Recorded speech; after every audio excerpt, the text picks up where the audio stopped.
ஸ்டாலின் தான் வரப்போறாரு, உதயநிதி தான் வரப்போறாரு.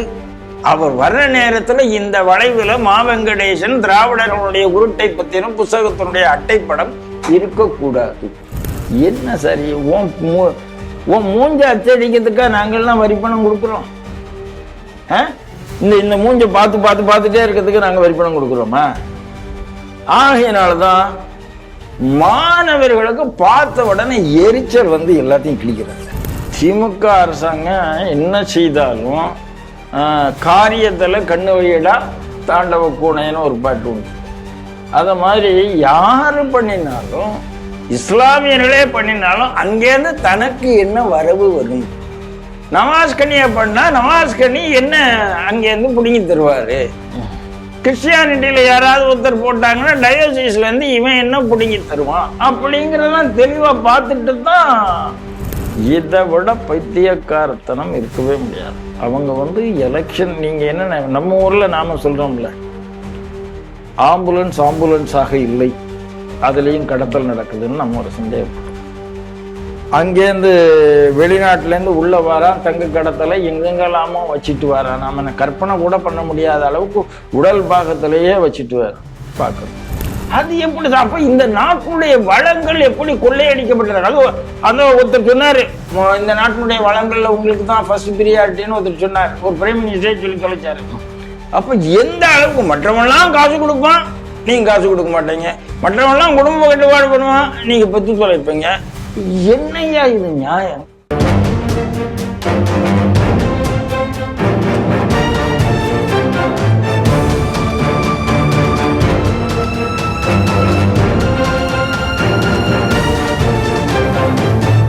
ஸ்ரீ டிவி நேயர்களுக்கு வணக்கம். இன்றைய செய்திகள் சிந்தனைகள் நிகழ்ச்சிக்கு உங்களை வரவேற்கிறோம். முதலில் இன்றைய முக்கிய செய்திகளை பார்ப்போம். திராவிட இயக்க வரலாற்று புரட்டு புத்தக விளம்பரத்திற்கு தடை, அஞ்சும் திராவிட மாடல். இலவச லேப்டாப்பில் இருந்த கருணாநிதி ஸ்டாலின் படங்களை அளிக்கும் மாணவர்கள், வீடியோ வைரல். தமிழக வக்ஃப் போர்டு நிர்வாக நியமனத்திற்கு செக் வைத்த நீதிமன்றம். சபரிமலை பிரசாத விநியோகத்தில் கம்யூனிஸ்ட் ஆட்சியின் அலங்கோல நிர்வாகம். ஈடி ரைடை தடுத்து ஆவணங்களை தூக்கிச் சென்ற மம்தா. இன்றைய செய்திகள் குறித்து தனது கருத்துக்களை நம்மிடையே பகிர்ந்து கொள்ள நமது அரங்கத்திற்கு ஒரே நாடு இதழின் ஆசிரியர் திரு ராம நம்பி நாராயணன் அவர்கள் வந்திருக்கிறார். ஸ்ரீ டிவி நேயர்கள் சார்பாக அவரை வரவேற்கிறேன். வணக்கம். வணக்கம் ராஜேஷ். பெரியாரின் மறுபக்கம் அப்படிங்கிற ஒரு ஒற்றை புத்தகம் எழுதி பலருடைய பார்வையும் அவர் பக்கம் திரும்பியது. அவர் யாருன்னா, இப்பொழுது பாஜகவில் இருக்கக்கூடிய வெங்கடேசன். ஏற்கனவே துப்புரவு அந்த ஆணையத்துடைய தேசிய தலைவராகவும் இருந்தார். அவர் பல புத்தகங்களை எழுதியிருக்காரு. அம்பேத்கர் குறித்து எழுதியிருக்கிறாரு. இப்ப சமீபமாக MC ராஜா குறித்து கூட புத்தகம் எழுதியிருக்காரு. அவர் ஒரு முக்கியமான புத்தகத்தை ஒன்று எழுதியிருக்காரு. என்னன்னா, திராவிட இந்த புரட்டு, இவங்க எப்படி திராவிட மாடல் புரட்டு செய்யறாங்க அப்படிங்கிறத குறித்து.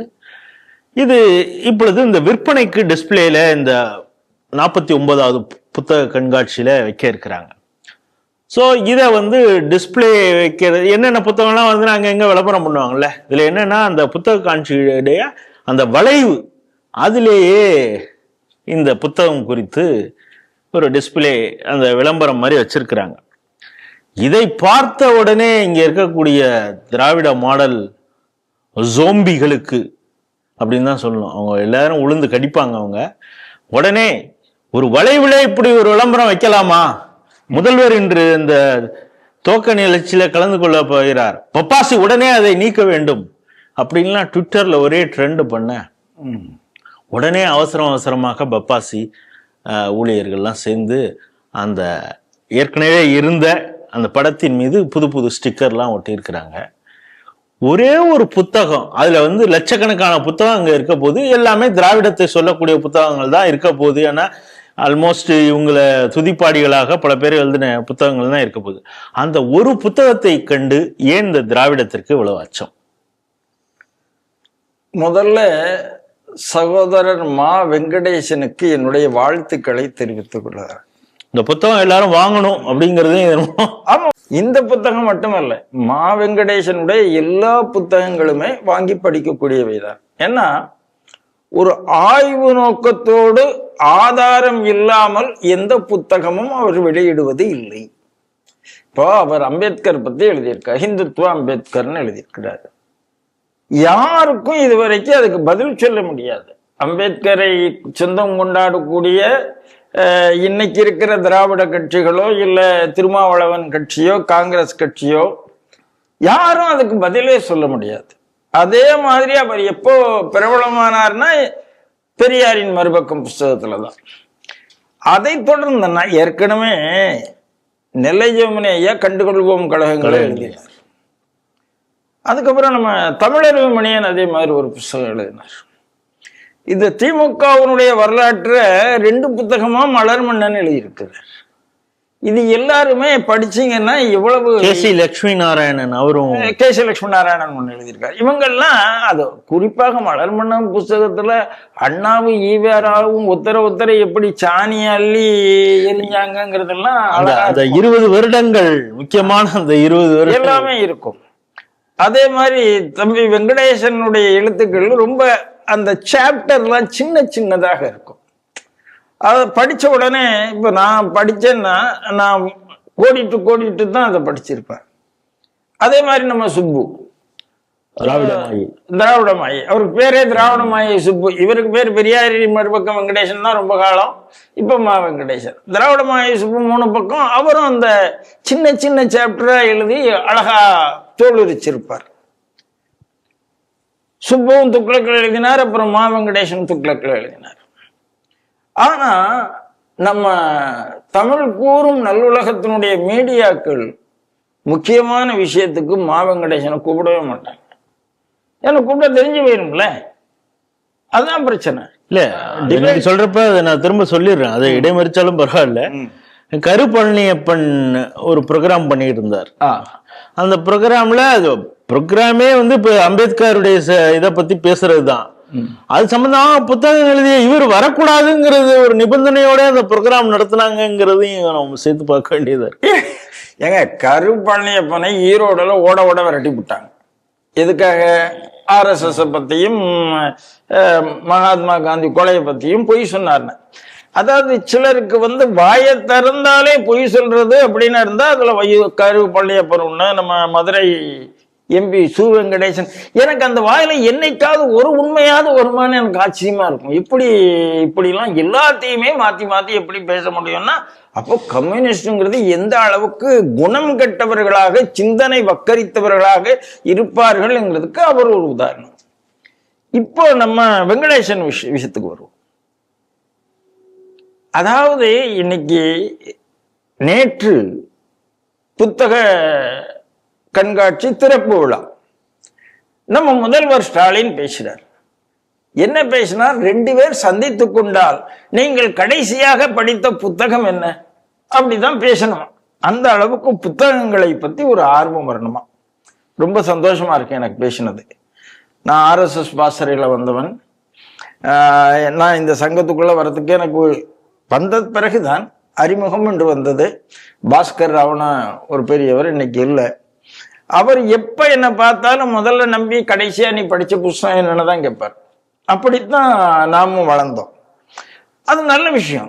அப்ப எல்லா புத்தகங்களும் படிக்கணும், படிச்ச உடனே அதை பத்தி ஒரு விவாதம் வர வேண்டும் அப்படின்னு ஸ்டாலின் பேசுறார். ஆனா ஸ்டாலின் தான் வரப்போறாரு, உதயநிதி தான் வரப்போறாரு.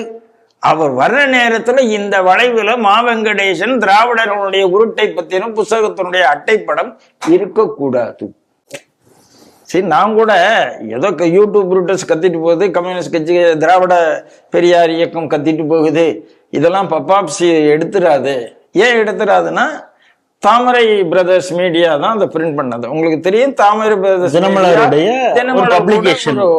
அவங்களுடைய ஒரு விங்கு, அவ்வளவுதான். அப்போ தாமரை பிரதர்ஸ் மீடியா இப்ப பிடிமனுடைய துவக்க விழாவுக்கு நான் போயிருந்தேன். நம்மளுடைய சரவணகுமரன் முன்னாள் IRS அதிகாரி அவர் எழுதியிருந்த ரொம்ப அழகா குலதெய்வ வழிபாடு ஏன்கிறத ரொம்ப அற்புதமா எழுதியிருக்கிறார். அப்போ தாமரை பிரதர்ஸ் மீடியா தேசத்தின் மீதும் இந்த மண்ணின் மீதும் ஒரு பக்தி கலந்த விஷயங்களை தான் அவங்க போட்டுட்டு இருக்கிறாங்க. அவங்க இருக்கிறாங்க, அவங்க பெரிய ஸ்பான்சர் ஆகினால எடுத்துட மாட்டாங்கன்னு ஒரு நம்பிக்கை இருந்தது. ஆனா இதை எதிர்த்தது யாருன்னு பார்த்தா, இதுல வேடிக்கைன்னா யூடியூப் ரூட்ஸ் கருத்து சுதந்திரம் அவனுக்கு மட்டும்தான் இருக்கு. ஏண்டா நீ சஷ்டி கவசியத்தை பத்தி பேசின, நாங்க சொன்னா அது கருத்து சுதந்திரம்னு, அப்ப இதுவும் கருத்து சுதந்திரம் தானே, அந்த பேனர் இருந்தா என்ன பிரச்சனை? அப்போ இவங்க சொல்றாங்க இல்லையா, எனக்கு என்ன வேடிக்கைன்னா, கிறிஸ்தவம் என்பது ஒரு மதம், ஒரு கடவுள் இருக்கிறார், கர்த்தர் அப்படின்னா நீங்க பேர் சொல்லிக்கிறீங்க, ஒரு தூதர் இருக்கிறார் இயேசு கிறிஸ்து, ஒரு புத்தகம் இருக்கிறது பைபிள், ஒரு அல்லாஹ் இருக்கிறார், ஒரு முகமது நபி இருக்கிறார், ஒரு குரான் இருக்குது. இவங்களுக்கு காரல் மார்க்ஸ் இருக்கிறார், தாஸ் கேபிட்டல் இருக்கிறது, அவ்வளவுதான். அவர்தான் தெய்வம், அவர்தான் தூதர். எனக்கு என்னன்னா, இந்த திராவிட குஞ்சுகளுக்கு பெரியார் கடவுளாகி விட்டாரா? அவருடைய நூல்கள் பெண் ஏன் அடிமையானால், அது ஒரு பைத்தியக்காரத்தனம், அது ஒரு இங்கிலீஷ் காப்பி, அதுதான் அவங்களுடைய வேத நூலா அப்படிங்கிறதுலாம் நமக்கு வரும். அந்த சிங்கிள் பிள்ளர்ல வந்து எந்த மதமாக இருந்தாலும் அந்த பிள்ளரை தட்டின உடனே கோபம் வரும். ஏன்னா இந்து மதங்கிறது 1000 பிள்ளர், 1000 தூண்கள் உள்ள ஒரு மண்டபம், 1000 தூண் மண்டபம்னு சொல்ற, 1000 மண்டபம்னு சொல்றாங்கல்ல. ஒரு தூணுக்கே இவங்க ஆடி போய் உட்கார்ந்து இருக்காங்க, அதை வச்சுட்டு அரசியலே மாறிடும் கத்திட்டு இருக்காங்க. இப்போ ஒரு தூணுல மா வெங்கடேசன் புக்கினுடைய விளம்பரம் வருதுன்னா உடனே அதை மறைக்கணும். என்னையா பெரியார் பத்தி அங்க இருக்கிற 900 ஸ்டால்ஸ்ல 50% ஸ்டால்ஸ் பெரியார் ஸ்டால்ஸா தான் இருக்கும். பெரியாருங்கிறது எதுக்காக நான் சொல்றேன்னு அந்த வார்த்தையை சொல்ல போறது இல்லை, ஆனால் பார்க்கக்கூடிய நேர்களுக்காக சொல்லுகிறேன். அப்போ ஒரே ஒரு புத்தகம் விற்பனைக்கு வருகிறதுனாலே, அதாவது இவங்க ஒரு புத்தகம் போடுவாங்களாம், நீதி அரசரை வந்து அவர் RSS பயங்கரவாதியா அப்படின்னு திரிசூலத்தோட போடுவாங்களாம். அதை தடை பண்ணினால் அது கருத்து சுதந்திரம், எல்லாரும் வந்து அப்படி நாய் மாதிரி கொதருவாங்களாம். ஒரு புஸ்தக விளம்பரத்தை எடுக்க வேண்டும்னு சொன்ன உடனே எடுக்கிறார்கள் என்றால் யாருங்க பயப்படுறா கருத்து சுதந்திரத்தை பத்தி? அந்த அட்டைப்படத்துல எந்த படமும் இல்லை. அமித்ஷா வந்தாலும் புறப்பட மாட்டேன், எந்த ஷா வந்தாலும் பயப்பட மாட்டேன். ஆனா மா வெங்கடேசன் புஸ்தகம் அட்டையை பார்த்தாலே நடிக்கிறவேன் என்று ஸ்டாலின் சொல்லுகிறாரா, உதயநிதி சொல்லுகிறாரா எனக்கு தெரியணும். நீங்க சொல்றீங்களா சார், எந்த அமித்ஷா வந்தாலும் நான் பயப்பட மாட்டேன், எந்த ஷா வந்தாலும் நான் பயப்பட மாட்டேன். என் கேள்வி என்ன, அப்படிப்பட்ட உங்களுக்கு மா வெங்கடேசனுடைய புஸ்தக அட்டையை பார்த்தால் ஏன் வந்து இவ்வளவு பயம் இருக்கிறதுன்னு கேட்கிறேன். நீங்க எப்படி இப்படி கேட்கறீங்கன்னு எனக்கு தெரியல. இப்ப முந்தானத்து ஒருத்தர் அழுது புலம்பிய ஆடியோ வந்திருக்கு, நீங்களும் கேட்டிருப்பீங்க. காலையில 7 மணிக்கு மீசைன்னா அந்த மாதிரி ஒரு மீசை எனக்கு பிடிச்ச 2 மீசைங்க. ஒன்னு அவரு, இன்னொன்னு நக்கீரன் கோபால், ரெண்டுமே. அதாவது இவங்கெல்லாம் பார்த்த பிறகுதான் மீசை இடும்போது கொத்தடிமையின் சின்னமே எனக்கு தெரியும். அது வரைக்கும் நான் என்ன நினைச்சிட்டு இருந்தேன்னா வீரத்தின் இதுன்னு நினைச்சேன். வீரத்தின் இதுன்னு நினைச்சேன். ஜெயலலிதாமா இருக்கும்போது நிறைய பேர் பெரிய நல்ல மீசை கட்டா மீசையை வச்சு சுருட்டு டப்புன்னு காலில் விழுந்துட்டு இருப்பான், நான் பார்த்திருக்கேன். அட பாவிகளா, இதுக்கடா உங்களுக்கு எல்லாம் மீசை நினைச்சிருக்கேன். அப்ப இவங்க மீசையே உள்ள இருக்கிற கோழைத்தனத்தையும் அடிமைத்தனத்தையும் எப்படி பெரியார் வந்து நீ போயிராத வெள்ளக்காரனை தொங்கினானோ அப்படி ஆளும் திமுகவை தொங்கிட்டு இருக்கிற பயம் கலந்த தன்னுடைய பயத்தை மறைப்பதற்கான மீசை என்பது அவர் நேற்று ஆளும்போது எனக்கு புரிஞ்சு போச்சு. யாருமே வரல, எல்லாரும் வந்து பதிவு போட்டான் அப்படின்னு சொல்றாரு. ஒருத்தன் அவன் பேரையும் மறக்காம சொல்லிடுறாரு, நன்றி இருக்கு அப்படின்னு எனக்கு தெரியும். வாசுதேவன் அப்படின்னு சொல்றாரு. என்ன பண்றது, பரவாசுதேவன் தான் உன்னை காப்பாற்ற வேண்டி இருக்கு. அதனால இவங்களுடைய சரக்கு இவ்வளவுதாங்க, இவங்களுடைய சரக்கு இவ்வளவுதான். என்ன ஒரு எனக்கு என்ன ஆச்சரியம்னா, ஒரு கருத்து கூட இல்லை, அது படிக்க கூட இல்லை, அதனுடைய விளம்பரத்தை பார்த்த உடனே எப்படி இங்க அந்த புத்தகம் இருக்கலாம்னு சொல்ற நீதான் இந்திய நாடு ஜனநாயக நாடு, இந்த நாடு மதசார்பற்ற நாடு, இந்த நாட்டுல இஸ்லாமியர்களுக்கு குரல் இல்லையா, இந்த நாட்டுல சிறுபான்மையினருக்கு குரல் இல்லையா, என்னெல்லாம் வாய்க்கு வந்ததெல்லாம் பேசிட்டு இருக்க. மோடி ஒரு சர்வாதிகாரி பேசலையா? இந்த யூடியூப் ரூட்டை பேசலையா? இந்த திமுக பேசலையா? இல்ல கம்யூனிஸ்ட் கட்சிகள் பேசலையா?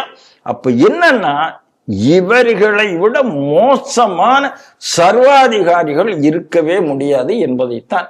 அதாவது புத்தகம்ங்கிற பேர்ல இவங்க என்ன பண்ணிருக்காங்க. இப்போ நம்ம அண்ணா சென்டினரி நூலகம் இருக்கு, நான் விசாரிச்சேன். அங்க ஒரு ஆன்மீக புத்தகம் வெளியீடு பண்ண வேண்டாம் அனுமதி கிடையாதுங்கிற. சனாதனத்தை பத்தி எந்த புஸ்தகமும் அங்க போட முடியாது சார் அப்படிங்கிறாங்க. புஸ்தகம் தானே அது, புஸ்தகம் இல்லையா? அதுவும் ஒரு கருத்து தானே. சனாதனத்தை ஒழிப்பேன் அப்படின்னு சொன்னா, ஒழிப்பேன்னு சொல்றாள், ஏன்பா ஒழிக்கிறேன்னு சொல்றேன், இதுல இவ்வளவு நல்ல விஷயம் இருக்கேன் நான் எடுத்து சொன்னா அதையும் பப்ளிஷ் பண்ண வேண்டியதானே, ஏன் பயம்?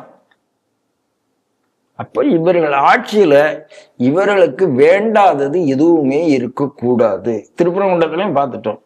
ஆகையினால இந்த ஆட்சி நீடிப்பது அறிவுசார் தமிழ் மக்களுக்கு, தமிழ் அறிஞர்களுக்கு கேவலத்தை உருவாக்கும், ஆசிரியர்களுக்கு கேவலத்தை உருவாக்கும், தூக்கி எறியப்பட வேண்டிய ஆட்சி.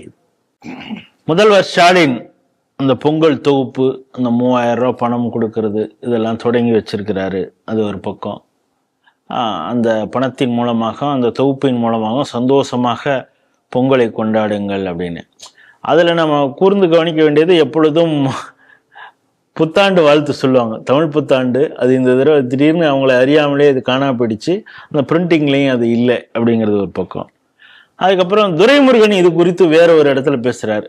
பணம்லாம் கொடுக்குறோம், எவ்வளோ கொடுத்துருக்கோம் பார்த்தீங்களா, 3000 ரூபா அப்படின்னு. இப்பெல்லாம் கொடுத்துட்டீங்களே, எலெக்ஷன் நேரத்தில் என்ன பண்ணுவீங்க? அப்போ திராணி இருக்கிறவங்க கொடுப்பான், ஏதாவது நடக்கும் அப்படின்னா, எவன் காசு சுருட்டி வச்சிருக்கானோ அவன் கொடுப்பான் அப்படிங்கிறது மாதிரி அவர் சொல்றாரு. சரி, இது ஒரு பக்கம். இந்த பெனிஃபிட் வாங்குறான். ஏற்கனவே அவங்க மாணவர்களுக்கு லேப்டாப் கொடுத்தாங்க. அந்த லேப்டாப்ல ஒரு பக்கம் கருணாநிதியுடைய படமும் இன்னொரு பக்கம் ஸ்டாலினுடைய படமும் இருக்கு. அந்த லேப்டாப்பை வாங்கின உடனே இந்த முதல்ல யூடியூப்ல போடுவாங்க அன்பாக்ஸ் பண்றது அப்படின்னு. இந்த அன்பாக்ஸ் பண்ணி அவசரமா அவங்க அந்த லேப்டாப் எப்படி இருக்குன்னு பாக்குறாங்க. அப்படிங்கறத தாண்டி அந்த படம் இருக்கக்கூடாதுங்கிறதுக்காக அந்த பெட்ரோலோ ஏதோ ஒரு கெமிக்கலை யூஸ் பண்ணி உடனே அந்த 2 பேருடைய உருவத்தையும் அழிக்கக்கூடிய அந்த வீடியோ நேற்று நாள் முழுக்க ஒரே ட்ரெண்டிங்காக போயிட்டு இருக்கு. இந்த 3 விஷயங்களையும் எப்படி பாக்குறீங்க?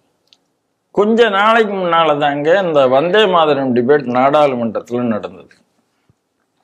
அப்ப நம்ம ஊர் எம்பி ஒருத்தர் பேசினார், திருச்சி சிவான்னு சொல்லுவாங்க. அவர் பேசும்போது, அது எப்படி நீங்க தமிழ்நாட்டினுடைய சுதந்திர போராட்ட வீரர்களை மறைக்கிறீர்கள்? வஉசியை பத்தி என்ன தெரியும் உங்களுக்கு? பாரதியை பத்தி என்ன தெரியும்? அவர்களெல்லாம் பத்தி நீங்கள் பேசியிருக்கிறீர்களா? பாடப்புத்தகத்தை என்னெல்லாம் பேசினார். அவர்கள் பெயரில் ஒரு தெரு பெயர் உண்டா அப்படின்லாம் கேட்டிருக்காரு. அவருக்கு பதிலும் சொல்லியிருக்காங்க, காசிலேயே நாம தான் பாரதிக்கு பெஞ்சா ஆரம்பிச்சிருக்கோங்கிறத சொல்லியிருக்காரு, டெல்லியில பாரதி தெரு இருக்குங்கிறத சொல்லியிருக்கிறாரு, எல்லாமே சொல்லியிருக்கிறோம். திடீரென்று வழக்கு சுதந்திர போராட்ட வீரர்கள் மீது ஒரு அதிபக்தி வந்தது.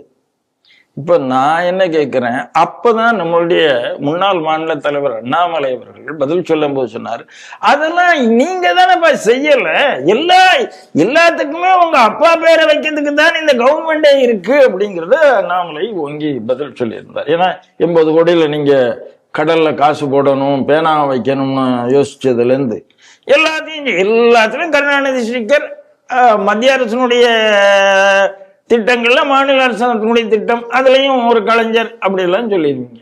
இப்ப கூட கேட்கிறேன், ஏதோ ராணி வேலுநாச்சியாருக்கு ஒரு பாலம் திறந்துட்டீங்க, அது இந்த பிரச்சனை வந்த உடனே ரொம்ப சீரியஸா இருந்தது. நான் சார், நீங்க 20 லட்சம் காப்பி அடிக்கிறீங்க, இது பண்றீங்க சார், எது லேப்டாப் ஒரு 20 சுதந்திர போராட்ட வீரர்களை செலக்ட் பண்ணி தமிழ்நாட்டில இருந்து, ஒரு கட்டபொம்மனை, ஒரு வஉசிய, ஒரு சுப்பிரமணிய பாரதிய, ஒரு நீலகண்ட பிரம்மச்சாரிய, ஒரு காமராஜரை, ஒரு பக்தவச்சலத்தை, தமிழ்நாட்டில் இருந்த சமீபத்தில் இருந்த முன்னாள் முதல்வர்கள், எம்ஜிஆர்ல இருந்து அண்ணாதுரையில இருந்து எல்லாத்தையும் போடலாமே.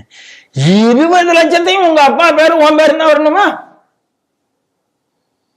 அந்த அம்மா இங்கதான் சார் மோடி உயர்ந்து இருக்கிறார். அந்த அம்மா கொடுத்ததாவது அந்த இதுல சின்னம் இருக்கும், லோகா இருக்கும், தமிழக சின்னம். பேக் ஒன்று கொடுத்துருப்பாங்க லேப்டாப்புக்கு, அந்த பேக்ல அவங்களுடைய படம் இருந்தது. இங்க வந்து அந்த லேப்டாப் மேல கவர்லயே இவங்களுடைய படம். லேப்டாப் மேல கவர்ல அதுல வந்து தமிழ் வெல்லும், அப்புறம் தமிழ்நாடு வெல்லும், தமிழ் வெல்லுமா, அப்புறம் தமிழ்நாடு வெல்லுமா, அப்புறம் கருணாநிதியும், அப்புறம் வந்து ஸ்டாலினா, கவர்லையும் திருப்பி இவங்க தான். என்ன சரி உன் மூஞ்ச அச்சடிக்கிறதுக்கா நாங்கள்லாம் வரி பணம் கொடுக்குறோம்?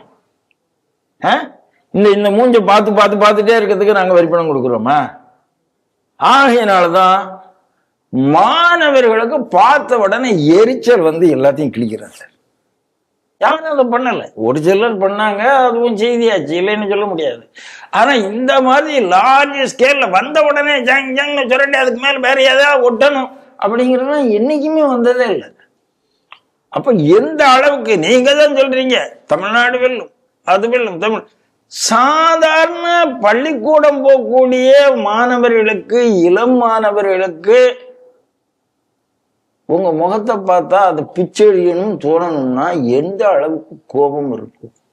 அவங்களுக்கு கிளாஸே நடக்கலையே சார், அவங்க ஆசிரியர்களுக்கு ஒழுங்கா சம்பளம் கொடுக்கலையே சார், அவனுக்கு அந்த கோபம் இருக்கா சார்? எனக்கு பாடம் நடத்துறத நிறுத்திட்டியடா, நான் ஹிந்தி படிக்கிறத தடுத்துட்டியடா, எல்லாரும் ஹிந்தி படிக்கிறான், நீ பணக்கார ஸ்கூல்லாம் ஹிந்தி நடத்துற, எனக்கு சொல்லித்தர மாட்டேன் கிடையாடா, அந்த கோபம் உனக்கு இருக்குல்ல, கிழிக்கிறான். என்னுடைய மாணவன் இப்ப என்ன கிழிச்சிட்டான்னு திராவிட முன்னேற்ற அளவுக்கு இப்ப தெரிஞ்சிருக்கும், அவ்வளவுதான். ஆகையினால இந்த விளம்பரம் இருக்குல்ல, அடுத்தது இந்த லேப்டாப்புமே 5 வருஷமா ஏன் கொடுக்கல? ஏற்கனவே ஜெயலலிதா ஆட்சியில் கொடுத்துட்டு இருந்த லேப்டாப் தானே, அதே நிறுத்தினீங்க. அப்ப எலெக்ஷன் வந்தா லேப்டாப் வரும், எலெக்ஷன் வந்தா பொங்கல் பரிசு வரும், எலெக்ஷன் வந்தா நீதி எல்லாமே வரும். அப்ப பொங்கல் பரிசை பத்தி துரைமுருகன் இப்ப பேசுறாரு. என்ன பேசுறாரு? இப்பதான் 3000 கொடுக்குறோம், எலெக்ஷன் வரும்போது வசதி உள்ளவும் கொடுக்கலாம். அப்ப நீங்க ஓட்டுக்கு தான் கொடுக்குறேன். அதாவது துரைமுருகன் சில விஷயம் நேரடியா சொல்லிடுவார், பாயிண்ட் பிளாங்கா சொல்லிடுவார். ஓட்டுக்கு தான் இந்த 3000 அப்படிங்கிறத ஓப்பனா சொல்லியிருக்காரு. அது வந்து இதுக்கு முன்னால ஏன் கொடுக்கலங்கிற கேள்விக்கு ரொம்ப தெளிவான பதில். முன்னால காசு இல்லை, இப்பவும் காசு இல்லை, ஆனா நீ ஓட்டு போடாருமே, கொடுத்து தொலைகிறோம் அப்படிங்கிறது அதனுடைய அர்த்தம். அதனால இந்த லேப்டாப்போ இதுவோ இல்லை இப்ப அறிவிச்சிருக்கிற பென்ஷன் ஸ்கீமோ இது எதுவுமே நிரந்தரம் இல்லை. இந்த ஆட்சி வந்தாலும் நிரந்தரம் இல்லை, வரவில்லை என்றாலும் நிரந்தரம் இல்லை. இதை புரிந்து கொண்டு தமிழ்நாடு வாக்காளர்கள் வாக்களிக்க வேண்டும். வக்ஃப் போர்டு திருத்த சட்ட மசோதாவை ஏற்கனவே பார்லிமெண்ட்ல வந்தது, அப்புறம் ஜேபிசிக்கு போனது, அது இப்போ இம்ப்ளிமெண்ட்டே ஆயிடுச்சு. ஆனால் நாங்க தனியாக இருக்கக்கூடிய ஒரு ஆளு, உலக நாடுகளோடு தானே இவங்க போட்டி போடுறாங்க. அதனால தமிழ்நாடு கவர்மெண்ட் ஒரு வக்ஃப் போர்டு, இப்போதான் அந்த வக்ஃப் போர்டு சேர்மன்லாம் நியமிச்சாங்க. அவங்க கான்ஸ்டியூட் பண்ண அந்த போர்டுல நாம்ஸ் ஏற்கனவே அந்த திருத்த சட்ட மசோதாவில் சொன்னது மாதிரி ஒரு நான் முஸ்லீம் அதில் இருக்கணும், பார் கவுன்சிலில் ரிஜிஸ்டர் ஆன அட்வொகேட்ஸும் அதில் இருக்கணும், அந்த அவங்களையும் அந்த மெம்பராக போடணும் அப்படிங்கிறது. இது இரண்டையும் அவங்க பூர்த்தி செய்யவில்லை. இது சம்பந்தமாக ஒரு அட்வொகேட் கேஸ் போடுறாரு. அந்த கேஸ் விவாதங்கள் நடக்கிறது. இப்போதைக்கு அதை நிறுத்தி வச்சிருக்கிறாங்க இவங்க கான்ஸ்டியூட் பண்ண அந்த போர்டை. இது செய்தி எப்படி பார்க்குறீங்க? முதல்ல நீதிமன்றத்துக்கு மீண்டும் வாழ்த்துக்கள். ஏன்னா தமிழ்நாடு வக்ஃப் போர்டு ஆக்ட்ல இவங்க கான்ஸ்டியூட் பண்ண பாடி அதை அப்படி ஸ்டே பண்ணி நிறுத்தி வச்சிருக்கிறாங்க. சார் என்ன வேடிக்கைன்னா, மத்திய அரசாங்கம் எது செய்தாலும் அது எதிர்க்கிறது. இந்த பக்கம் வந்து அதுக்கு வேற ஸ்டிக்கர் ஒட்டி அதை வேற ஒரு மாதிரி சொல்லி அதே விஷயத்தை திருப்பி வேற பேர்ல இம்ப்ளிமெண்ட் பண்றது. இவ்வளவுதான் நடக்குது. ஏன்னா இவங்களுக்கு திங்க் டேங்க்னு யாராவது இருக்காங்களான்னு எனக்கு தெரியல. திட்ட கமிஷன்லையும் நம்ம பார்த்தோம், எக்கனாமிக் அட்வைசர்ஸை பார்த்தோம், அப்புறம் எல்லாத்தையுமே பார்த்தோம். இவங்க திட்ட கமிஷன்ல இவங்க யார் எக்கனாமிக் சைடில் போட்டு பெரிய அட்வைசர் மாதிரி போட்டாங்களோ அந்த ஆள் முட்டாள் மாதிரி கேள்வி கேட்குறேன். அரசாங்கத்துக்கு கடன் வந்தா உனக்கு என்ன கேட்குறேன். இதே ஆளு தான் அதிமுக ஆட்சியில் கடன் இருக்கும்போது என்னெல்லாம் பேசினாங்கிறத நமக்கு தெரியும். அப்ப இந்த மாதிரி ஒரு முட்டாள்களை வைத்துக்கொண்டு இயங்கக்கூடிய ஒரு அரசாங்கம் இந்த அரசாங்கத்திட்ட நான் என்ன எதிர்பார்க்கறதுங்கிறது எனக்கு தெரியல. இப்போ வக்ஃப் போர்டு ஆக்ட் வந்த உடனே எதிர்ப்பெல்லாம் தெரிவித்தார்கள். முதல்ல அதை இம்ப்ளிமெண்ட் பண்ணது மார்க்சிஸ்ட் ஆளக்கூடிய கேரளா பிஜேபி இல்லாத. ரெண்டாவது தமிழ்நாடு அரசும் உடனே அதை ஏற்றுக்கொண்டு உடனே வக்ஃப் ப்ராப்பர்ட்டி எல்லாம் பதிவேற்றம் செய்வதற்காக எல்லா ஏற்பாடுகளையும் செய்து விட்டார்கள். ஆனாலும் இன்னும் கூட உள்ளம் அங்கதான் துடித்துட்டு இருக்கு, வேற வழி இல்லை. இந்த பக்கம் அவங்க இந்த பக்கமும் ஒரு கால், அந்த பக்கமும் ஒரு கால், வெளியில ரொம்ப அந்த நான் சொன்ன அந்த மீசக்காரர் மாதிரி இவங்களும் பேசிப்பாங்க, எல்லாம் பேசுறாங்க. இவங்க தனியா ஒரு வக்ஃப் போர்டு கான்ஸ்டியூட் பண்றாங்க. வக்ஃப் போர்டு கான்ஸ்டியூட் பண்ணதுல மேண்டேட்டரி என்ன, 2 நான் முஸ்லிம்ஸ் இருக்கணும், போடல. ஒரு பார் கவுன்சில் மெம்பர் இருக்கணும், போடல. யாரை வச்சு? முஸ்லிம்களையே எல்லா டினாமினேஷன்ல உள்ளவர்களுக்கும் அங்க இடம் இருக்கணும். இப்ப ஹிந்துல ஒரு கமிட்டி போட்டா, இப்போ அறங்காவலர் குழு போட்டா, அறங்காவலர் குழு எல்லாம் அப்படிதானே பண்றாங்க. ஒரு எஸ்சியும் இருக்கணும், ஒரு பெண் இருக்கணும், அப்படிதான் போடுறாங்க. அதை நம்ம தப்பு சொல்ல போறதில்லை. அப்போ அந்த சமுதாயம், நீ சொல்றல ஜாதிகளற்ற சமுதாயம், ஜாதிகளற்ற சமுதாயம்ங்கிறது ஒரு பொய் என்பதை இந்த வக்ஃப் போர்டு ஆக்டே காமிச்சிருக்கு. போரா கம்யூனிட்டியிலேருந்து நீ ஆள் போட்டையா? போடவில்லை. அதே மாதிரி ஒவ்வொரு இன்னொரு கம்யூனிட்டி, முக்கியமான ஒரு கம்யூனிட்டி, அதுல இருந்து நீ ஆள் போட்டிருக்கியா? போடவில்லை. ஏன்னா அந்த போரா கம்யூனிட்டிக்கு என்ன தனி என்ரோல்மெண்ட் இருக்கிறது, இந்த அந்தந்த கம்யூனிட்டிகளுக்கும் அவங்க ஒரு உள் என்ரோல்மெண்ட் இருக்கும். அப்ப அவர்களை நீ போட்டையான்னு கேள்விப்பட்டா போடல. அப்ப தமிழ்நாடு யாரு கையில இருக்கு? நீங்க நவாஸ்கனிட்ட திருப்பி கொடுக்குறீங்க. உத்தமர், உங்க ஊர் எம்பி உத்தமர் இன்னைக்கு அவர் ஒழுங்கா இருந்திருந்தா இந்த திருப்பரங்குன்ற இஷ்யூவே வந்திருக்காது. எஸ்சிபி ஆரம்பிச்சா தூக்கி பிடிச்சது நவாஸ்கனி. அப்ப அந்த நவாஸ்கனி மீது ஏற்கனவே நியமிக்கப்பட்ட, அதாவது ட்ரெடிஷனல் முத்தவள்ளிகள், அவர்களெல்லாம் கோபத்துல இருக்காங்க. ஏன்னா எல்லா இடத்துலையுமே சார் ஒரு விஷயம் புரிஞ்சுக்க, திமுக அரசாங்கம் என்ன செய்தாலும் காரியத்துல கண்ணு வையடா தாண்டவ கூனைன்னு ஒரு பாட்டு உண்டு. அத மாதிரி யாரு பண்ணினாலும், இஸ்லாமியர்களே பண்ணினாலும் அங்கேருந்து தனக்கு என்ன வரவு வரும். நவாஸ்கனிய பண்ணா நவாஸ்கனி என்ன அங்கேருந்து பிடுங்கி தருவாரு. கிறிஸ்டியானிட்டியில யாராவது ஒருத்தர் போட்டாங்கன்னா டயோசிஸ்ல இருந்து இவன் என்ன பிடுங்கி தருவான் அப்படிங்கறதெல்லாம் தெளிவா பார்த்துட்டு தான். அவங்க தப்பா புரிஞ்சுக்குவாங்க, அங்கேருந்து ஆதாயத்தை என்ன பெற்று தருவார். ஆமாமா, அதுதான் நான் சொல்றேன். அது காமெடியா இருக்கு. அதாவது நான் சொல்ற அர்த்தங்க, அங்கேருந்து எப்படி அதை அபகரித்து தருவார் அப்படிங்கிற அர்த்தத்துல சொல்றேன். அப்ப என்ன ஆகுது, இவங்களுக்கு நவாஸ்கனி மீது ஏகப்பட்ட குற்றச்சாட்டுகள், அதாவது ஜமாத்துகள் அவர் மீது கொடுத்த பண குற்றச்சாட்டுகள், அவ்வளவு குற்றச்சாட்டு இருக்கு. அப்புறம் ஏன் அவரை வைக்கிறீங்க? அப்ப என்ன அர்த்தம்? அவர் தான் அங்க வேணும்னு அர்த்தம். சரி, மெம்பர்ஸை நீங்க எப்படி வச்சிருக்கீங்க? யூனிஃபார்மா எல்லா ரெப்ரசன்டேஷனும் கொடுக்காம வச்சிருக்கிறீங்க. ஆகவே இன்னைக்கு கோர்ட் இது தடை செய்திருக்கிறது. நான் அதான் சொல்றேன். அப்ப எல்லா இடத்துல நீங்க முஸ்லிம்களுக்கு பாடுபடும் அரசு, சிறுபான்மையினருக்கான அரசு அப்படின்னு சொன்னாலும், சிறுபான்மையினரிடமும் பலம் வாய்ந்தவர்களுக்கான அரசே தவிர சிறுபான்மையினரில் பலம் குறைந்தவர்களுக்கான அரசு இல்லை. சிறுபான்மை பெண்களுக்காக இந்த அரசு பேசியிருக்குமா? முதலாக பேசியிருக்கா? பேசலையே. அவர்கள் விடுதலையை பத்தி பேசிருக்கீங்க, பேசலையே. அதனால சிறுபான்மையில பலம் வாய்ந்தவர்களுக்கான அரசு, சிறுபான்மை பாமரர்களுக்கான அரசு இல்லை. சிறுபான்மையினுக்கு நல்லது செய்யற அரசு இல்லை. அடிப்படைவாதிகளுக்கு ஆதரவான அரசு, அடிப்படைவாதிகளுக்கு. ஏன்னா அதுல நிறைய வியாபாரம் இருக்குன்னு நான் நினைக்கிறேன். அதாவது போதை கடத்தல் இருந்து வேற பல விதமான வியாபாரங்கள் இருக்கிறது. ஆகையினால நீதிமன்றத்துக்கு வாழ்த்துக்கள், பாராட்டுக்கள். இந்த அரசாங்கம் பெரும்பான்மையினருக்கு மட்டுமல்ல, சிறுபான்மையினருக்கும் துரோகம் செய்யும் அரசாங்கம் என்பதை சிறுபான்மை மக்கள் புரிந்து கொள்ள வேண்டும். இந்த திராவிட மாடலுக்கு அணுக்கமாக ஆட்சி செய்யக்கூடிய ஒரு மாநிலம் அடுத்தது என்னன்னா அது கேரளா. அங்க கேரளா எப்படி, இவங்க திராவிட மாடல் எப்படி இந்துக்களுக்கு எதிராக இருக்கிறாங்களோ அதே மாதிரி அவங்களும் தான் அப்படின்னு நம்ம பல முறை பார்த்துட்டு இருக்கோம். இந்த சபரிமலை சீசன் ஆரம்பிச்சதுலேருந்தே அவங்க என்னென்ன கூத்தெல்லாம் கட்டிட்டு அடிக்கிறாங்கன்னு பார்க்குறோம். கூட்டத்தை எந்த அளவுக்கு மேனேஜ் பண்ணுறாங்க, லட்சக்கணக்கான பேர் வராங்க, அதுக்கான ஏற்பாடுகளை சரியாக செய்யலை.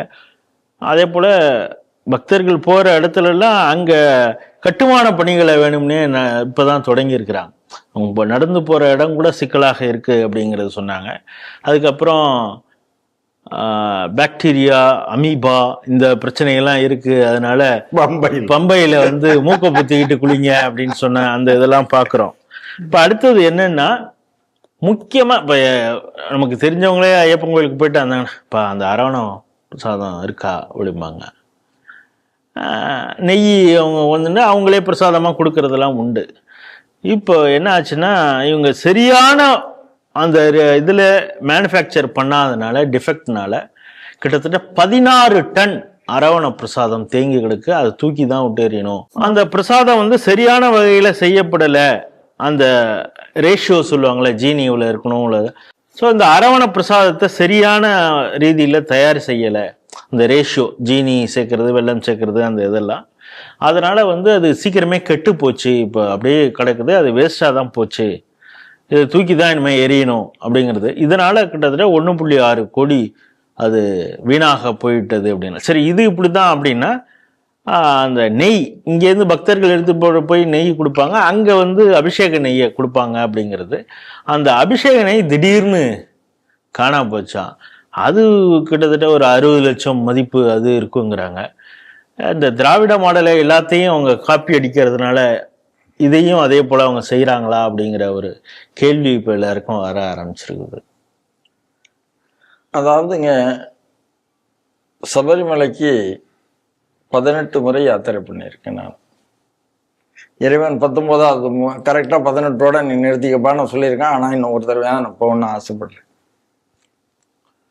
தொடக்க காலத்தில் நாங்கள் போகும்போது நெய் அபிஷேகம் முடிந்த உடனே நாங்கள் எந்த நெய்யை அபிஷேகம் பண்ணோமோ அது அந்த பக்கம் பின்னால் கலெக்ட் ஆகும். அதில் ஒரு தூக்கில் எடுத்துகிட்டு வந்துடுவோம். மொத்தத்துலேருந்து கொஞ்சம் போகல, ஒரு 20-30 பேர் எங்கள் குரூப்பில் போனோம்னா எல்லாருக்கும் ஒரு சின்ன பெரிய தூக்கில் கொடுத்தோம்னா சின்னதில் வர்ற மாதிரியாது நாங்கள் அந்த நெய்யை அபிஷேகம் பண்ணி நாங்களே அதே நெய்யை கலெக்ட் பண்ணி கொண்டு வந்துடுவோம். அந்த ஒரு வசதி இருந்ததுங்க. இப்போ கூட்டம் கூட கூட கூட கூட அபிஷேகம் நடந்துக்கிட்டே இருக்கணும், நீ போயிட்டே இருக்கணும். அந்த நெய்யை, அபிஷேக நெய்யை வேற யாரோ கலெக்ட் பண்ணி கான்ட்ராக்டில் அது போகுது. அது வியாபாரம் ஆக்கப்படுகிறது. நல்லா பார்த்துக்கணும். அப்போ அது வியாபாரம் ஆக்கப்படலை, அந்த நெய் வந்து கலெக்ஷன் செய்யப்படலை. நாம் அபிஷேகம் பண்ணக்கூடிய நெய் நமக்கே வந்து சேரும்.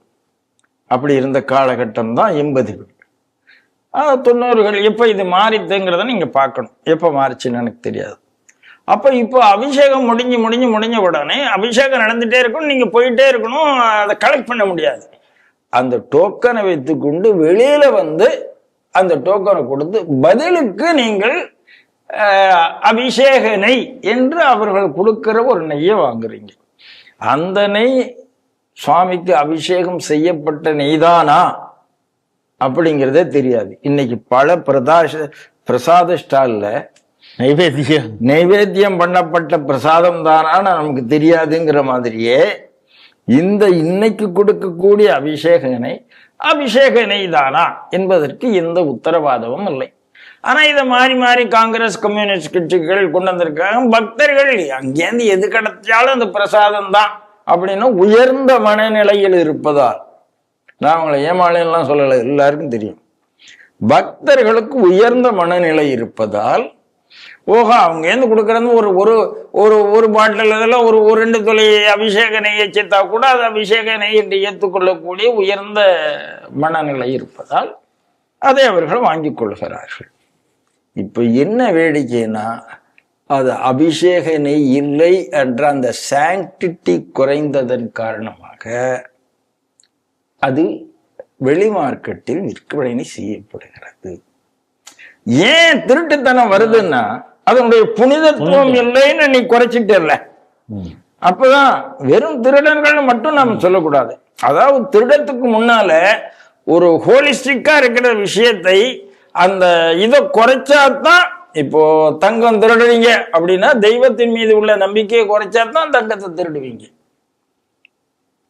அதே மாதிரி இந்த நெய் மேல உள்ள மரியாதை, இது என்னங்க யாருங்க எதுங்க அபிஷேக நெய் சும்மா வாங்கி வச்சிருக்கேன் நம்ம கொடுக்குறோம், நம்ம வாங்கி கொடுத்துட வேண்டியதானுங்க அப்படிங்கிற ஒரு எண்ணத்தை உருவாக்குறது தான் இது. இன்னைக்கு அந்த நெய் பிளாக் மார்க்கெட்டில் தங்கத்தையே சுரண்டி விட்டீங்க, ஐயப்பன் சங்கத்தையே சுரண்டிட்டீங்க, நெய்யை சுரண்ட மாட்டீங்களா? இப்ப அந்த நெய் காணாம போயிருக்கு. அப்போ என்ன மக்கள் புரிந்து கொள்ள வேண்டும் என்றால், revert back to original system. நாம் என்ன நினைக்கிறோம், you limit the number of devotees. எவ்வளவு டிவோட்டிக்கு அபிஷேகம் பண்ண உடனே அதே நெய்யை கொடுக்க முடியுமோ அந்த நம்பருக்கு நீ நடத்திக்க, தப்பு இல்லை. ஊருக்கு எத்தனை இடத்துல கோவில் வரட்டும், எத்தனை ஒரு வருஷத்துக்கு புக்கிங் இருக்கட்டும், 2 வருஷத்துக்கு புக்கிங் இருக்கட்டும், ஏனே எனக்கு கிடைக்கட்டும். அப்படி ஒரு எண்ணம் உருவாகிற மாதிரி we need to revert back. ஏன்னா இப்போதான் அந்த நம்பர் ரெஸ்ட்ரிக்ஷனுங்கிறது எல்லா இடத்துலையும் வர ஆரம்பிச்சாச்சு. திருப்பதி கோயிலில் வர ஆரம்பிச்சாச்சு. எல்லாரும் ஒரே நேரத்தில் அங்கே போய் குவிய முடியாதுன்னு வந்தாச்சு. அப்போ பழைய சிஸ்டத்துக்கு வந்து அந்த அபிஷேகம் பண்ணி நான் கலெக்ட் பண்ற அளவுக்கு எனக்கு டைம் இருக்கணும் இந்த சன்னிதானத்துலங்கிற ஒரு சிஸ்டத்தை நம்ம கொண்டு வரணும். ஆட விரட்டின மாதிரி விரட்டக்கூடாதுங்கிறது என்னுடைய அபிப்பிராயம். இது ஒண்ணு. இது ஒரு சொல்யூஷனோட நான் சொல்லுகிறேன். ஏற்பதும் ஏற்காததும் இன்னைக்கு இருக்கிற விரைந்து உலகத்துல என்ன செய்ய போறாருன்னு நமக்கு தெரியாது. 2வது இந்த அரவண பாயாசம் உங்களுக்கு எஸ்டிமேஷனே இல்லை. ஏன் எஸ்டிமேஷன் இல்லை அப்படின்னா, யார் வரப்போறா, யாரு போக போறா, நீங்க என்ன டிக்கெட் விற்கிறீங்க, எது பண்றீங்க, நீங்களே தடுக்கிறீங்க, நீங்க எதுவுமே இல்லை. அப்போ அதுக்கான இதை கொடுத்து இவ்வளவு நாள் இருக்கும், இவ்வளவு நாள் இருக்காது, அதிக நாள் இருந்தா கட்டி போகும், கட்டி போகாது அப்படிங்கிற எந்த காரணமும் இல்லை. இப்போ என்ன பிரச்சனை, அரவணை அதத்தினுடைய பதத்தில் இல்லாமல் கட்டி போய்விட்டது. எப்படி கட்டி போகும் அதான் கேட்கிறேன். எப்படி கட்டி போகும்? ஒண்ணு உங்களுடைய உற்பத்தியல் கோளாறு, அதாவது சமையல்ல, இது சமையல்ல சொல்லுவோம். அது அதிகமா அதுதான் சொல்றாங்க, அந்த தயாரிப்பு பண்ணத்துலதான் மிஸ்டேக் நடந்திருக்கு. தயார் பண்ண இடத்துல எப்படி மிஸ்டேக் நடக்க முடியும்? அந்த ரேஷியோ ஏன் இல்லை சார், ரேஷியோ மாறுதுன்னா யாரோ சமையல்காரர் மாறுறாருன்னு அர்த்தம் இல்லைங்க, யாரோ குக் மாறுறாருன்னு அர்த்தம் இல்லை. வேணும்னே உங்க இந்த இது சப்ஸ்டாண்டர்டா பண்ணிருக்கலாம். குறைக்கிறீங்க, இவ்வளவு விட்டா போதுங்க, அது தானா இருக்குங்க, அது அந்த லிக்விடிட்டி இருக்குங்க, அது வந்து கன்சாலிடேட் ஆகாதுங்க, சாலிட் ஆகாதுங்க அப்படின்னா அங்கேயும் நீங்கள் திருட்டுத்தனத்தை முன்வைத்திருக்கிறீர்கள் அர்த்தம். வேற ஒரு காரணம் கிடையாது. அப்ப திருட்டுத்தனத்தை முன்வைக்கும் போது அதுதானே வரும். எங்க ஊர்ல பொங்கல் பரிசு கொடுக்கும்போது கசிஞ்சு வந்ததா இல்லையா சக்கரை? இது கட்டி ஆயிடுது, அது கசிஞ்சு வந்தது. மெல்டிங் பாயிண்ட், அது மெல்டிங் பாயிண்ட். இந்த வார்த்தைகள்லாம் யாரும் மறக்கவே முடியாது. நான் மறந்தாலும் நீங்க ஞாபகப்படுத்திடுறீங்க. ஆகினால இந்த அளவுக்கு ஹிந்து விரோத ஊழலில் திளைத்திருக்கக்கூடிய கம்யூனிஸ்ட் கட்சி அப்படின்னா அதுக்கு ஆல்டர்னேட்டிவ் காங்கிரஸ் கட்சி ஒன்று ஹிந்து ஃப்ரெண்ட்லின்னு நான் சொல்ல மாட்டேன். கேரளாவில் 2மே அப்புறப்படுத்த வேண்டும், உடனடியாக அப்புறப்படுத்த வேண்டியது கம்யூனிஸ்ட் கட்சி என்பதுதான் என்னுடைய அபிப்பிராயம். கேரளாவில் கம்யூனிஸ்ட் கட்சியை அப்புறப்படுத்தணும் அப்படின்னு சொல்லிட்டீங்க. ஏற்கனவே கம்யூனிஸ்ட் ஆண்ட ஒரு மாநிலம், அங்கே கம்யூனிஸ்டை தூக்கி எறிஞ்சாச்சு. ஆனால் அதை விட ஆபத்தான ஒருவர் பொழுது ஆட்சி செய்கிறார். அப்படின்னா ரொம்ப ஆபத்தானவர் அப்படின்னா ஐபேக் நிறுவனம். ஐபேக் நிறுவனம் நமக்கு எல்லாருக்கும் தெரியும். பீகார் மாநிலத்தை சார்ந்த பிரசாந்த் கிஷோரால் உருவாக்கப்பட்டது. முதல்ல ஸ்டாலினுக்கு கூட அவங்க தான் எலெக்ஷனுக்கு வேலை பார்த்தாங்கன்னு தெரியும். அவர் இப்பொழுது ஜன்ஸ்வராஜ்னு புதுசாக கட்சி ஆரம்பித்ததுனால அந்த கம்பெனியை வந்து பிரதீக் ஜெயின் அப்படிங்கிறவர்கிட்ட, பெங்காலிக்காரர்கிட்ட வித்துட்டார். அவர் தான் அந்த கம்பெனியை பார்த்துக்கிறாரு. அந்த கம்பெனி இப்போ பெரும்பாலும் மம்தாவுக்கு தான் வேலை பார்த்துக்கிட்டு இருக்காங்க. அங்கே அந்த கம்பெனி தேர்தல் வேலையை மட்டும்தான் பார்க்குறாங்களாங்கிறது தான் இப்போ சந்தேகம் வந்திருக்கு. ஏன்னா அதில் வந்து மிகப்பெரிய அளவில் ஊழல் பணம் முதலீடு செய்யப்பட்டு இருக்கிறது.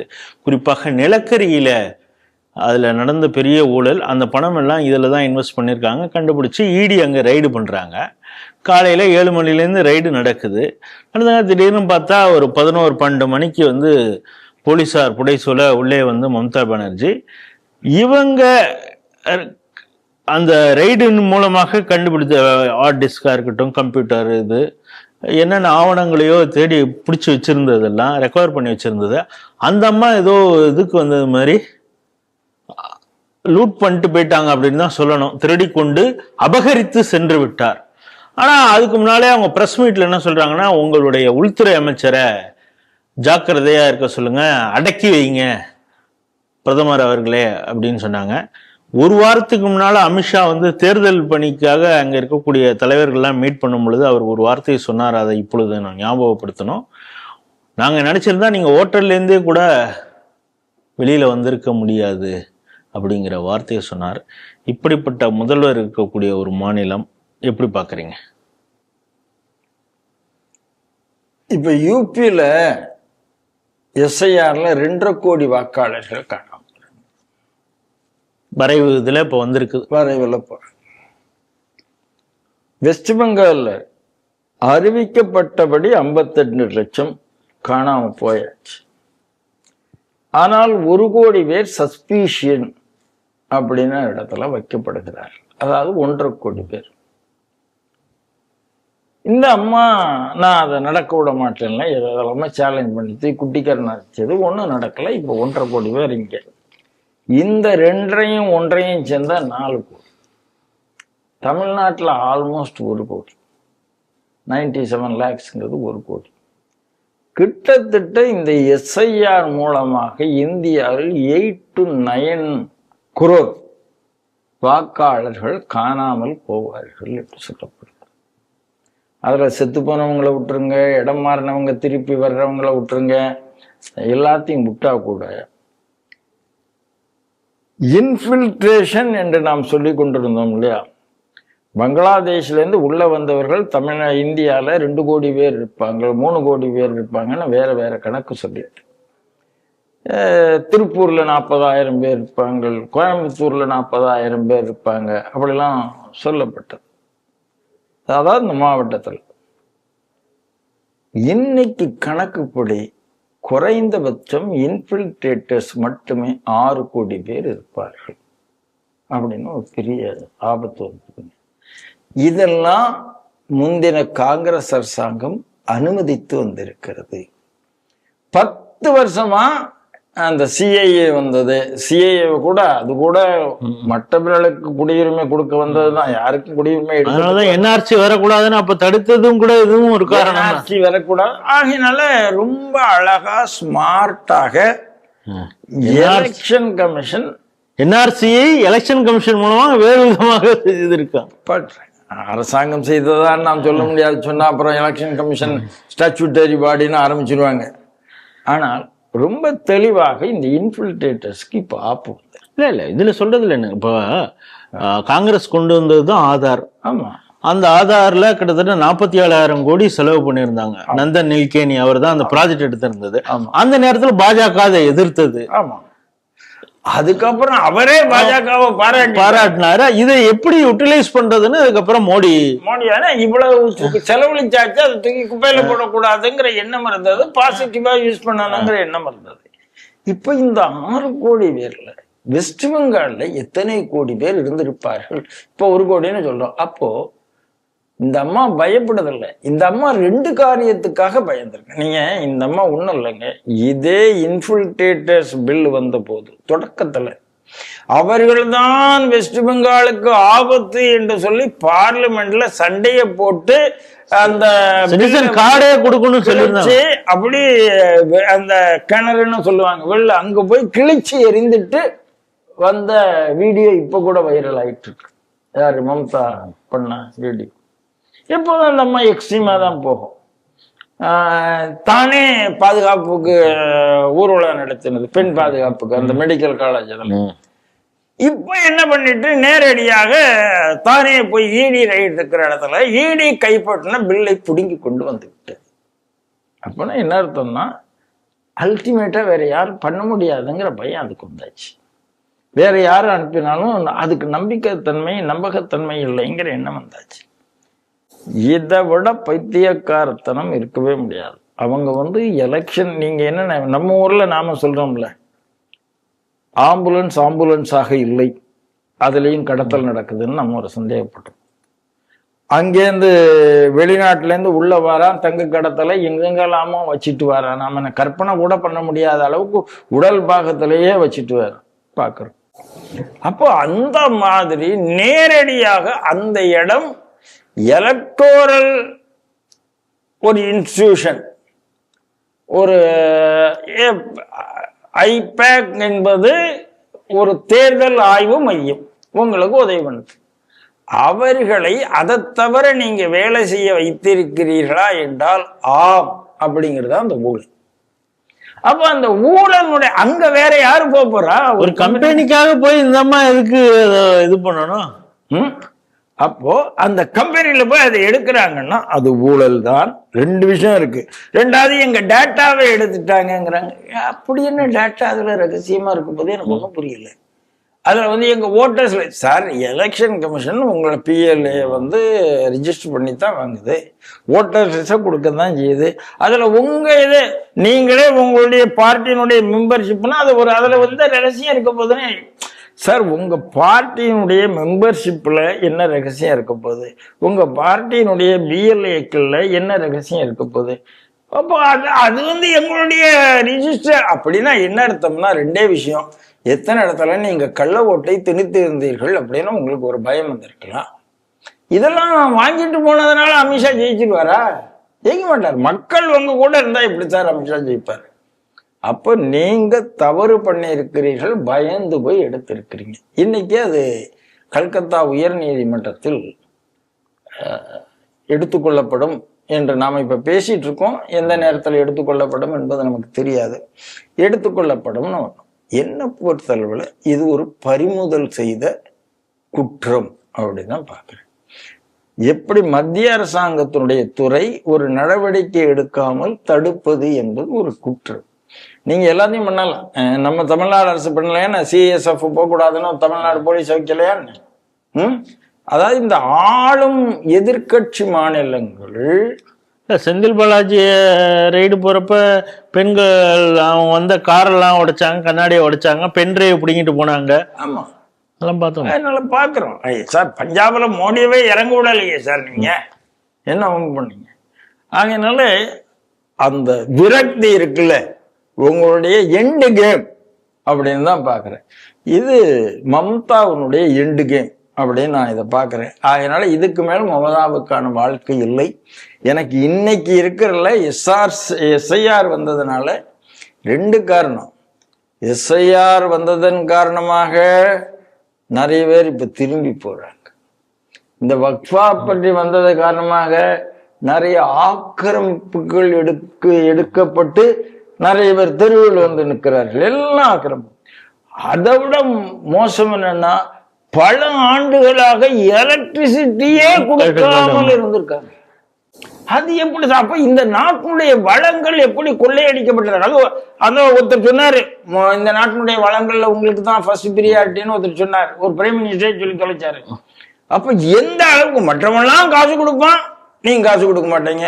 மற்றவங்களாம் குடும்ப கட்டுப்பாடு பண்ணுவான், நீங்க பெற்று தொலைப்பீங்க. என்னையா இது நியாயம்? ஆகையினால இன்னைக்கு இந்த அயோக்கியத்தனம் முற்றுப்புள்ளிக்கு வருகிறது. தான் எந்த ஒரு ஓட் பேங்கை வைத்து ஆடிக்கொண்டிருந்தாலும் அந்த ஓட் பேங்குக்கு முற்றுப்புள்ளி வருகிறது. அதனால மமதா நிலை உழைந்து போயிருக்கிறார். இது மேல இதுல விமர்சிக்கிறதுக்கு ஒண்ணுமே இல்லை. அவர் காணாம போகக்கூடிய நாள் அதி விரைவில் இல்லை என்றுதான் சொல்லப்படும். இன்றைய 5 செய்திகள் குறித்து மிக விரிவாகவும் ஆழமாகவும் அலசி ஆராய்ந்து ஸ்ரீ டிவி நேயர்களோடு உங்களுடைய கருத்துக்களை பகிர்ந்து கொண்டிருக்கீங்க. மீண்டும் ஒரு நிகழ்ச்சியில் சந்திப்போம். அதுவரை உங்களிடம் விடைபெறுகிறோம். நன்றி, வணக்கம், ஜெய்ஹிந்த், ஜெய் ஸ்ரீ. வணக்கம், ஜெய்ஹிந்த், ஜெய் ஸ்ரீராம்.